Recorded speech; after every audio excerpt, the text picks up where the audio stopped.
கருவேப்பிலை பொடிக்க தேவையான பொருள் பார்க்கலாம். 100 கடலைப்பருப்பு எடுத்திருக்கேன், 100 உளுத்தம்பருப்பு எடுத்திருக்கேன், 2 ஸ்பூன் மிளகு, தேவையான அளவு உப்பு, 15 காஞ்ச மிளகாய், ஒரு 50 தனியா, சிறிது 1/4 ஸ்பூன் மஞ்சள், தேவையான பெருங்காயம். இது எல்லாத்தையும் வறுத்துக்கலாம். ஸ்டவ் பற்ற வச்சுக்கலாம். இப்போ கடாய் போட்டுக்கலாம். ஒன்று ஒன்றா வறுத்து எடுத்துக்கலாம். இப்போது உளுந்து போடுறேன். ஃபஸ்ட்டு உளுந்து நல்லா வறுத்து எடுத்துக்கலாம்.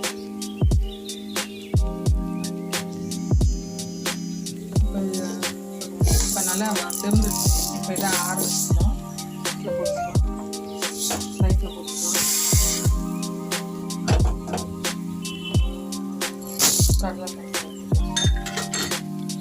கடலைப்பருப்பு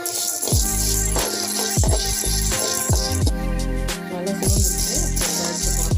லைட்டில் போட்டுக்கலாம்.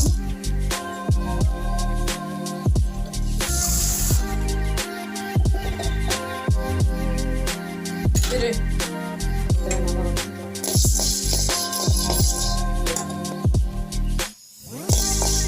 நல்லா சிவந்து வரணும்.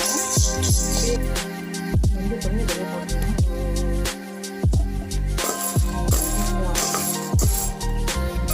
செஞ்சுட்டு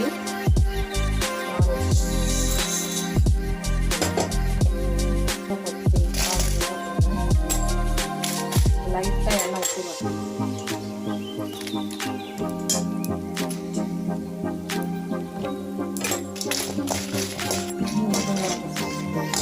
மிளகாய் நல்லா செஞ்சிருச்சு. கருவேப்பிலையும் அதிலே போட்டுருக்கோம். இப்போ வந்து காஞ்ச கருவேப்பிலை தான் எடுத்துருக்கேன். ஃப்ரெஷ் கருவேப்பிலை வேணும்னா நீங்கள் நல்லா அரைச்சி நல்லா தண்ணியை உடனே எடுத்துட்டு வறுத்து எடுத்துக்கணும். கருவேப்பிலை நல்லா வறுத்துட்டேன் பாருங்கள். நல்லா முருங்கெல்லாம் ஆகிடும். ஆஃப் பண்ணிக்கலாம் ஸ்டவ்வை. இதெல்லாம் வறுத்து வச்சு இதில் போட்டுக்கலாம்.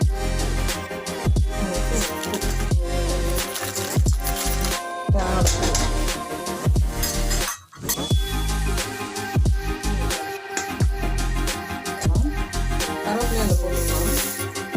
எல்லாம் வச்சு தேங்காய் போட்டுக்கலாம்.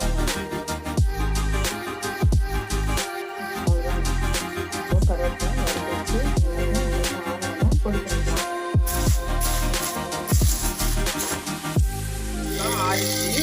நல்லா இதை போட்டு பண்ணிக்கலாம்.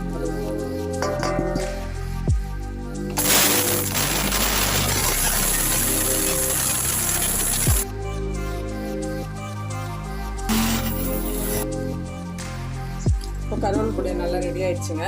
பாருங்கள், நல்லா நைஸ் ஆகிடுச்சு. இப்போ எடுத்துக்கலாம். ஆற வச்சுட்டு ஒரு டப்பாவில் போட்டு வச்சுக்கலாம். வேணும் யூஸ் பண்ணிக்கலாம். இது உடம்புக்கும் ரொம்ப நல்லது. கருவேப்பிலை பொடி முடியும் கொட்டாது, நல்லா கருக்கருன்னு வளருங்க. ட்ரை பண்ணி பாருங்கள். பிடிச்சிருந்தா லைக் பண்ணுங்கள்.